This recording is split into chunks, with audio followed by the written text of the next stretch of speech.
আসসালামু আলাইকুম। চলে আসছি আবার আপনাদের সামনে। আমি গুলশানারা শুরু করলাম।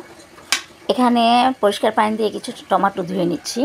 টমেটো ধুয়ে টমেটোগুলো আমি 4 ভাগ করে ফালি করে নেব এবং টমেটোর যে মুখটা আছে টমেটোর ওইটা কেটে নিব। এটা শক্ত, এটা তার জন্য এটা কেটে নিচ্ছি। কেটে নেওয়ার পরে এগুলি আমি হাঁড়িতে রেখে দিচ্ছি। এক পর্যায়ে কাটাকাটি শেষ হয়ে যাচ্ছে।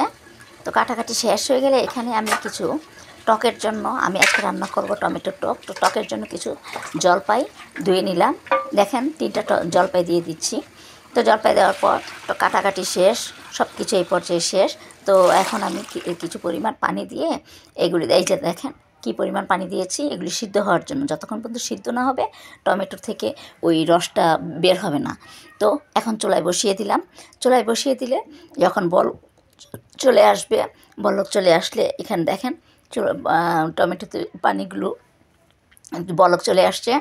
তো এখানে আমি ডাল ঘুটনি দিয়ে সুন্দর করে ঘুটে দিচ্ছি। তো ঘুটে দেওয়ার পরে ততটা মিহিন হয়নি টমেটো থেকে, ছিলকার মধ্যে দেখা যাচ্ছে এখনও আঁশ রয়ে গেছে। তো আমি একটা ছাঁকনি দিয়ে এই আঁশগুলো একটা মালসায় তুলে নিব। মালসাতে তুলে নিচ্ছি, এই দেখেন মালসাতে তুলে নিচ্ছি। আঁশগুলো তুলে নিলাম।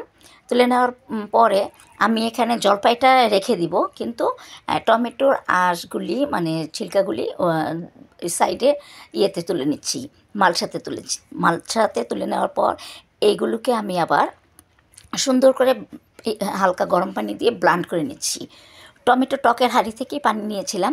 তো এখন এই দেখেন এখানে কত পরিমাণ পানি রস আসছে। তো এগুলো আমি হাঁড়িতে দিয়ে দিলাম। আর অন্য চুলায় আমি 3টা আলু সিদ্ধ করে নিয়েছি, লবণ দিয়ে দিলাম। আলুগুলো আমি ম্যাশ করে নিব। আলুটা ঠান্ডা হোক। এই পর্যায়ে আমি দিয়ে দিচ্ছি ধনিয়া গুঁড়া, দিয়ে দিলাম হলুদ। তো এখানে আর কোনো মশলা অ্যাড হবে না।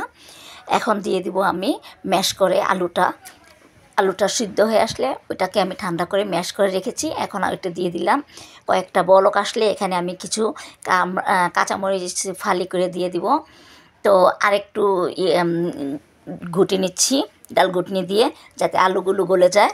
আলুগুলো গলে গেলে মানে টমেটো টকটা একটু আঠা আঠা ভাব হবে, তেমন না মানে গাঢ়া হবে। তো দিয়ে দিলাম কাঁচামরিচ দেওয়ার পর কয়েকটা বলক আসলে আমি দিয়ে দিলাম ধনিয়া পাতা কুচি।